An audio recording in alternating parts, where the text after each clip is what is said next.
इस स्टोरी में आप लोग देखने वाले हैं कि सोहा के हाथों सब लोगों के सामने जलील होने के बाद जावियार बहुत ही ज्यादा टूट चुका होगा। सबके सामने उसका तमाशा बन चुका होगा। वो किसी को पेश करने की भी हिम्मत नहीं जुटा पा रहा होगा। और यहाँ पर मुश्किल ये भी होगी कि जब वो टूटा हुआ होगा उसे कोई सहारा देने वाला या फिर उसे समेटने वाला भी नहीं होगा। वो इस हालत में अपने आप को बहुत ही ज्यादा कमजोर महसूस करना शुरू कर देगा और जब अपने कमरे में लेटेगा तकरीबन बेहोशी हो जाएगा। और सोहा जो अपने गुल्ड का सामना नहीं कर पा रही, जो जावियार सारी बातें उसके साथ कर चुका है। सोहा ये बात अच्छे तरीके से जानती है कि वो सारी बातें वो दरस्त हैं जो जावियार उसके साथ कर चुका है। उसका ज़मीर भी उसे उस बात की मलामत कर रहा है, लेकिन वो अपने गुल्ड को फेस करने के लिए तैयार नहीं होगी। इसीलिए सोहा बेवकूफ़ी में आकर ये फैसला करने वाली है कि वो जावियार को इस दुनिया से ही ऊपर भेज दे। जावियार तकरीबन जब बेहोशी की हालत में बेड पर लेटा हुआ होगा कि वो तकलीफ के जरिए जावियार का सांस बंद करने की कोशिश करेगी, लेकिन ऐन इसी लम्हे पर उसे जंबर की सारी बातें याद आ जाएंगी कि सोहा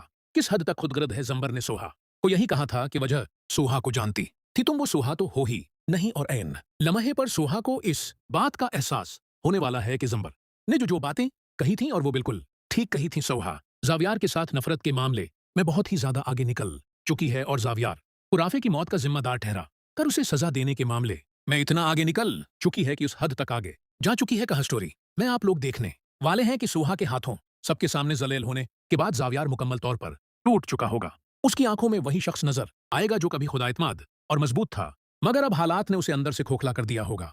पार्टी में होने वाली बेइज्जती के बाद वो किसी की आंखों में आंखें डालकर बात करने के काबिल नहीं रहेगा।